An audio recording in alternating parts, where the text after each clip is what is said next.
that fed through here. Our intelligence now is extracted, and this is the crucial point where the output of the intelligence, depending on the size, okay, depending on that, so if it's a very large signal, that gets fed down this line, okay, and it goes to two spots.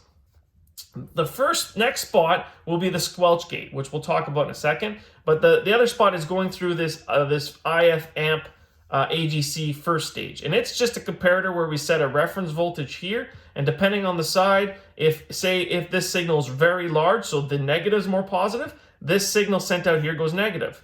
If this reference voltage is large, in other words, it's small, the output goes positive. So that's where I say, and when I made the statement earlier, if the signal's small, we get positive AGC. If the signal's large, we get negative AGC. It's got to do with this comparator here, okay?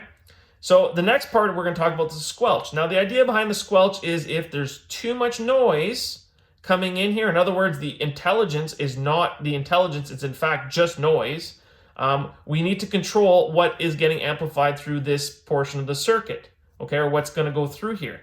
And the way we do that is through this guy. Now, KY92 is just going to amplify, right? So you notice we have just a common emitter configuration here.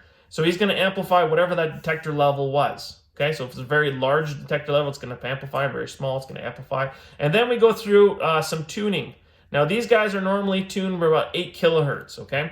Now, the reason behind that is got to do with what it would see as noise. If it sees 8 kilohertz as noise, it will tune to that and amplify it. Okay, so generally how this guy is set up, so notice that he amplifies it, and then we feed it to this port. This guy over here, I102A and B, is set up as kind of a differential amplifier, where we have resistors here, and they're both connected to the same point.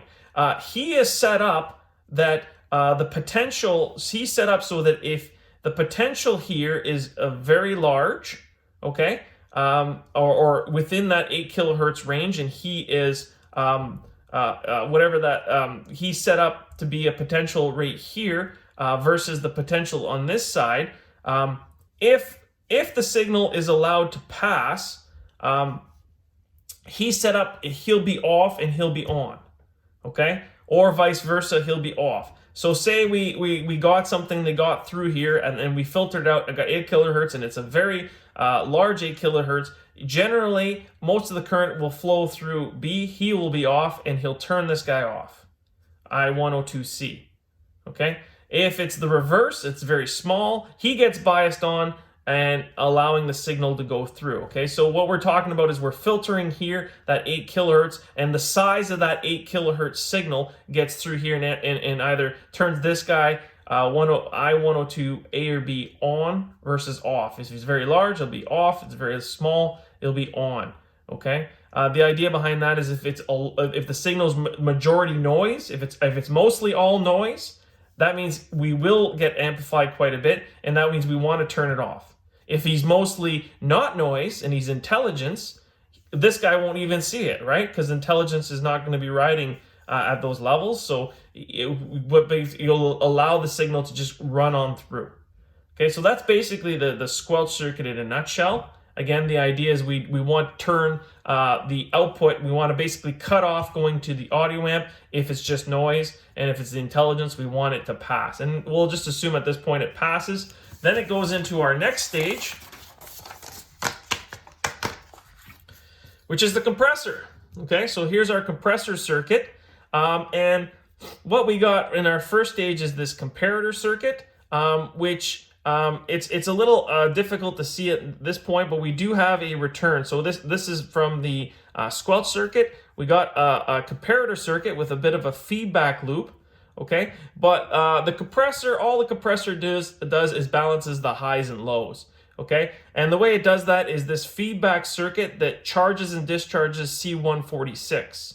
So C146, okay, depending if he's if there's a large potential, in other words, the signal is very large, C146 will have a large potential across him, and that means KY106 acts more like a right. If you put up a large potential refer to ground, we're driving more, right? So he becomes less of a resistor. And if he's less of the resistor when comparing to the reference, so we have kind of a comparator op amp going on here, compared the positive to the negative, so he's less, right? We have less potential, less of a resistance, less of a potential drawn across here. He becomes smaller, right?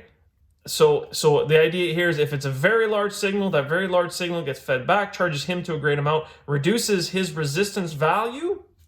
And if his resistance value is reduced, right, the potential on that pin is smaller. That means the negative potential is large, so it actually puts a negative potential on the output, right? So making the signal essentially smaller. And then we go, then it gets fed into the audio amplifier.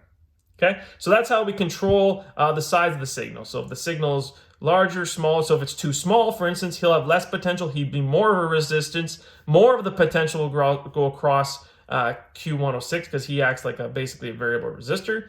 And we have more potential on the pin 5. That means more positive, then the output's more positive. Okay, so that's how we control the highs and lows. And then the final stage is quite simple. It's just going through an op amp. We're just providing gain. All we're trying to do is just increase. At this point, we have our perfected signal. All we're going to do is just increase it as much as we can. Okay, and then we have coupling of through T105. And then from T105, we go into our devices, right? So at this point, we can see this is normally closed. Okay, so that's the relaxed position.